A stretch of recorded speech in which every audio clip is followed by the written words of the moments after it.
يلا بينا بقى نقول بسم الله ما شاء الله عشان اوريكم الاشكال والتشكيله اللي معانا اوردر مطلوب الحمد لله. ده بفضل ان شغلنا حلو والكميه محترمه الحمد لله، نشكر ربنا على ده. بصوا التشكيله، انتوا هتلاقوا معظم الاشكال كده انا وريتها لكم، كمان في حاجات تاني هصورها لكم قريب ان شاء الله. آه اي حد مش عارف ان احنا عندنا جملة او قطاعي، احنا عندنا جملة وقطاعي. بسيب لكم لينك الجروب ورقم الواتساب في صندوق الوصف في اول تعليق مثبت. الفيديو ده بينزل في اكتر من مكان، بينزل على اليوتيوب وعلى التيك توك وكمان على البيج بتاعتنا.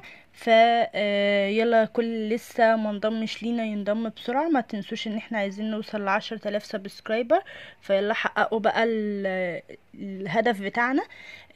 كمان على التيك توك هطلع لكم لايفات ان شاء الله بمجرد ما هنوصل ل1000 فولو، علشان خاطر ان انا اقدر اشتغل معاكم الشغل ده، والناس اللي عايزة تبتدي شغل في ده تقدر تبتدي فيه. البنات اللي بتحب تسلي وقتها، بتحب تعمل اكسسوارات لنفسها.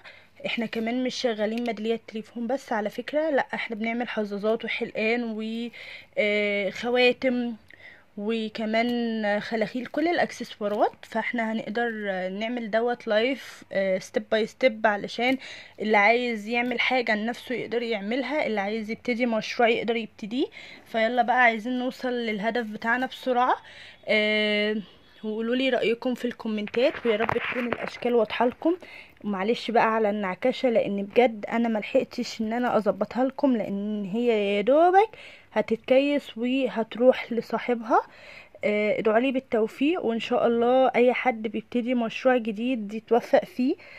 قولوا لي رايكم في الكومنتات، لان بجد ببقى مهتمه قوي. قولوا لي لو انتوا مثلا شغالين في الهاند ميد، ممكن اطور من شغلي ازاي. انا بحاول اجيب افكار جديده بصوره مستمره، ومش معناها ان انا بغش، لا انا بطور من نفسي على فكره. وفي حاجات مش بتبقى نفس الشكل خالص اللي انا مثلا شايفاه في الصوره، وفي حاجات بتبقى كوبي بيست، وده بيبقى بناء عن طلب الزبون نفسه. آم، الحاجات جميلة جدا.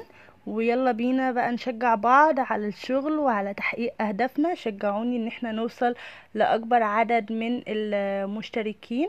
شجعوني بحبكم ودعمكم. ببقى مبسوطة قوي باي حد جديد بينضم لينا، وباي كومنت لطيف بيتكتب وبرد عليه.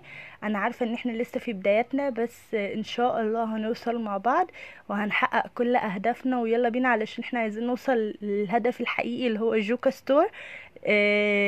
يبقى ستور حقيقي على ارض الواقع، لان ده هدفي بجد. بحبكم جدا وبحب دعمكم، ويا رب اكون مطولتش ولا غلست عليكم. مع السلامة.